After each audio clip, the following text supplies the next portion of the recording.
नमस्कार, मैं हूँ दीप्ति जायसवाल। आज मैं फिर से युग्राम रिलेटेड क्यूएनए लेकर के आई हूँ, जिसमें आप सभी सवाल करते हैं और मैं आप सभी के सवालों का जवाब देती हूँ। तो पहला सवाल है, मैम प्लीज़ जवाब दीजिए, रजिस्ट्रेशन में कितना पैसा लगता है और वहाँ जाने के लिए कौन से स्टेशन में उतरना रहता है। तो रजिस्ट्रेशन फ़ीस है 300, लेकिन जब आप रजिस्ट्रेशन कराते उस समय आपको एक पैसा नहीं देना है, क्योंकि रजिस्ट्रेशन करते समय आप अपना मेडिकल रिपोर्ट देते हैं और उसी मेडिकल रिपोर्ट को देख करके डॉक्टर डिसाइड करते हैं कि वो आपको ट्रीटमेंट देंगे या नहीं देंगे। अगर ट्रीटमेंट होगा तो अप्रूवल आपको मिल जाएगा। अगर आपको जो बीमारी उसका ट्रीटमेंट युग्राम के पास नहीं है तो वो आपका रजिस्ट्रेशन रिजेक्ट कर देंगे, तो एक पैसा नहीं लगेगा। जब अप्रूवल मिल जाता है तो आप रूम बुक करते हैं ना, तो जब रूम चार्ज पे करते हैं, क्योंकि एडवांस पेमेंट करना रहता है, तो रूम चार्ज के साथ ही रजिस्ट्रेशन फीस ऐड करके आपको पेमेंट करना रहता है। अगला जो सवाल है वो अपना नंबर दिए करें अर्जेंट कॉल मी। तो देखिए, इंस्टाग्राम पे मेरा यूज़र नेम है आयुर्वेद दीप्ति। आप वहाँ पर आइए, जो भी आपके सवाल होंगे, जो भी आपको हेल्प चाहिए होगा, मेरे बस में जितना होगा उतना मैं ज़रूर करूँगी। नेक्स्ट है, क्या मैं डायरेक्ट युग्राम जा सकता हूँ? बिल्कुल मत जाइएगा डायरेक्ट, क्योंकि मई अप्रैल में मैं कहती थी डायरेक्ट जाइए, क्योंकि उस समय सभी टेंट कॉटेज खाली थे, लेकिन अभी सब फुल है अक्टूबर तक। आप डायरेक्ट जाएंगे आपको वापस कर देंगे, क्योंकि रूम खाली है ही नहीं। क्या 2 लेडीज़ वाल्मीकि आश्रम जा सकती है? जी हाँ, अकेले लेडीज़ को परमिशन नहीं है वाल्मीकि आश्रम में रहने का, लेकिन 2 लेडीज़ है तो परमिशन मिल जाएगा। कुछ दिन पहले ही माँ बेटी थी जो वाल्मीकि आश्रम में रही थी, क्योंकि बहुत सारे लोग हैं जो युग्राम में बुकिंग करते हैं और एक दिन पहले ही बुकिंग डेट से पहुँच जाते हैं। तो जो लोग सस्ते में रहना चाहते हैं कम खर्च में, उनके लिए वाल्मीकि आश्रम बहुत अच्छा है, क्योंकि वहाँ पर 3 दिन तक रहना खाना बिल्कुल फ्री ऑफ कॉस्ट है। आपके पास निगेटिव रिपोर्ट होनी चाहिए।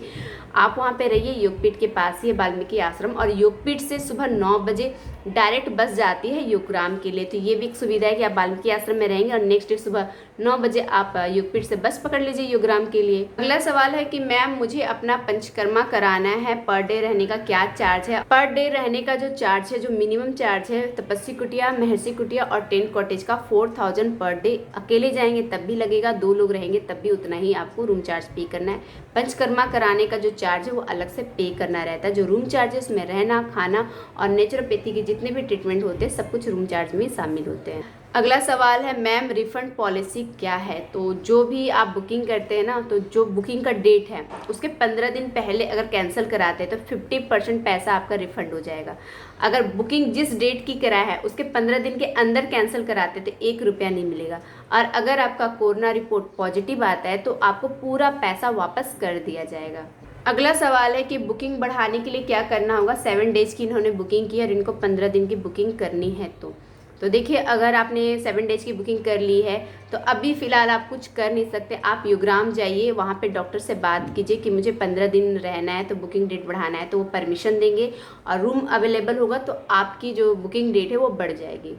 अगला जो सवाल है कि जब फॉर्म फिलअप किए थे तभी बहुत सारे प्रॉब्लम उन्होंने नहीं लिखा था, तो अब वो क्या करें? इन्होंने रूम बुक भी कर लिया, पेमेंट भी कर लिया। तो मैं अक्सर बताती हूँ कि जब भी आप रजिस्ट्रेशन करते हैं सारी बीमारी लिख दीजिए, हिस्ट्री डिजीज जो भी लिख दीजिए, क्योंकि अगर युग्राम जाएंगे और डॉक्टर को लगा कि कोई क्रॉनिक डिजीज आपने नहीं बताई है तो हो सकता है कि वो आप वापस आपको कर दे युग्राम से।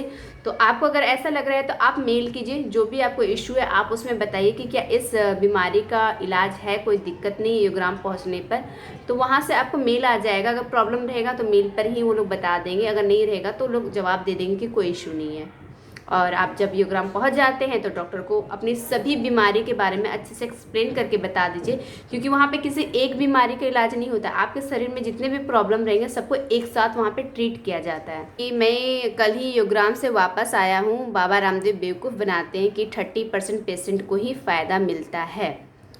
तो इस कमेंट पे बहुत सारे लोग कमेंट करने लग गए हैं, तो मैं उनको बताती हूँ कि कम से कम आयुर्वेद से 30% लोगों को फ़ायदा तो मिलता है। आप ये देखिए, वो 30% लोगों को फ़ायदा कहाँ मिल रहा है? युग्राम में ही मिल रहा है। तो युग्राम में मिल रहा है तो बाकी 70% को क्यों नहीं मिलता है? क्योंकि होता क्या है, युग्राम तो पहुँच जाते हैं, सुबह का योगा वो करते नहीं है। शाम का योगा में आप जाएंगे ना तो 30% लोग ही शाम का योगा अटेंड करते, 70% लोग तो रूम में रहते हैं, इधर उधर घूमते रहते हैं। ऐसा होता है, मैं खुद गई थी, पूरा हॉल खाली रहता है शाम के टाइम में। 30% लोग भी योगा अटेंड नहीं करते शाम का। तो 30% वही लोग ठीक होते हैं जो सुबह शाम का योगा करते हैं, और दोपहर में अगर उनको समय मिलता है ना तो दोपहर के टाइम पे भी योगा करते हैं, क्योंकि डाइट और योगा सबसे ज़रूरी है ठीक होने के लिए। लोग मेहनत ही नहीं करना चाहते हैं और प्रॉब्लम क्या होता है ना कि हम लोग ज़्यादा देर योगा घर पे करते नहीं है, या तो योगा करने की आदत होती नहीं है। तो आप योगराम जाते हैं सुबह 2.5 घंटे और शाम में लगभग 1.5 घंटे योगा कराया जाता है। तो मान लेते हैं कि अगर आप योगा नहीं करते हैं रेगुलर और आप योगराम पहुँचे, कपालभाति अगर आप 15 मिनट भी करेंगे ना, आप मसल्स पेन स्टार्ट हो जाएगा पेट का। तो पेट का जब मसल्स पेन स्टार्ट हो जाएगा, नेक्स्ट डे आप कपालभाति कर नहीं पाएंगे। इस कारण से भी 30 to 40% लोग तो सुबह का योगा नहीं करते, रूम में पड़े रहते हैं। अब बूढ़े बुजुर्ग होते हैं ना, वो योगा कर ही नहीं पाते हैं। तो भाई आप जब योगराम पहुंचते हैं तो योगराम जाने से पहले ही घर पे योगा करने की प्रैक्टिस स्टार्ट कर दीजिए, ताकि जब आप योगराम पहुंचे तो आपको मसल्स पेन ना हो और आप वहाँ पे जो सुबह का 2.5 घंटा और शाम का जो 1.5 घंटा का योगा का जो टाइमिंग है उसको आप अच्छे से फॉलो कीजिए, सारे ट्रीटमेंट अच्छे से लीजिए। और योगराम में इलाज लेने के बाद भी जब घर आते हैं तो जो डाइट दिया जाता है, जो भी रूटीन शेड्यूल बताया जाता है डॉक्टर की तरफ से, वो आप घर पर आके फॉलो कीजिए ना। 7 दिन के लिए जाएंगे और कहेंगे ठीक नहीं हुआ। 30% लोग का ठीक हो गया, क्यों ठीक हो गया, ये सोचने वाली बात है। आप 70% की तरफ देखेंगे ना तो आप ठीक नहीं हो पाएंगे, लेकिन 30% लोग जो ठीक हुए हैं वो क्यों ठीक हुए वो रीज़न आप जानिए और वही चीज़ आपको फॉलो करना है। आपको मेहनत करना पड़ेगा, बैठे बिठाए कुछ नहीं मिलेगा। आज मैं 9 महीने से प्राणायाम कर रही हूँ, डाइट फॉलो कर रही हूँ, बाहर का चीज़ें नहीं खा रही हूँ, तब जाकर के आज मैं ठीक हूँ। अभी तक मैं फॉलो कर रही हूँ इसी वजह से। तो बहुत सारे लोग हैं, बहुत सारे सब्सक्राइबर हैं। रिसेंटली मैंने बहुत सारे सब्सक्राइबर से फीडबैक ली, क्योंकि बहुत सारे लोग कह रहे हैं कि इतना पैसा खर्चा करके योगराम जाना, बात भी सही है, बहुत गरीब लोग भी योगराम जाते हैं। और गरीब लोगों के लिए 28,000, 30,000, 40,000 खर्च करना बहुत बड़ी बात है ना। तो अभी मैं आपको बता दूं, तो मैं सब जो इंस्टाग्राम पे आते हैं ना, मैं उनको यही कहती हूँ आप घर पे ही योगा करना स्टार्ट कर दीजिए, डाइट फॉलो कीजिए, योगराम जाने से पहले ही स्टार्ट कर दिए। आप योगराम जाते हैं, योगराम से घर जब आते हैं ना, उसी चीज़ को कंटिन्यू कीजिए, 1 साल कंटिन्यू कीजिए। आप 1 साल मेहनत नहीं करना चाहते अपनी बीमारी को ठीक करने के लिए, एलोपैथ से आप थक हार करके लाचारी में आप आयुर्वेद की तरफ जाते हैं। बहुत कम लोग हैं जो स्टार्टिंग में आयुर्वेद की तरफ जाते हैं। तो जब एलोपैथ में आप थक हार जाते हैं तो 1 साल मेहनत कीजिए, बिना मेहनत के फल नहीं मिलता है। आज के वीडियो में बस इतना ही। नमस्कार।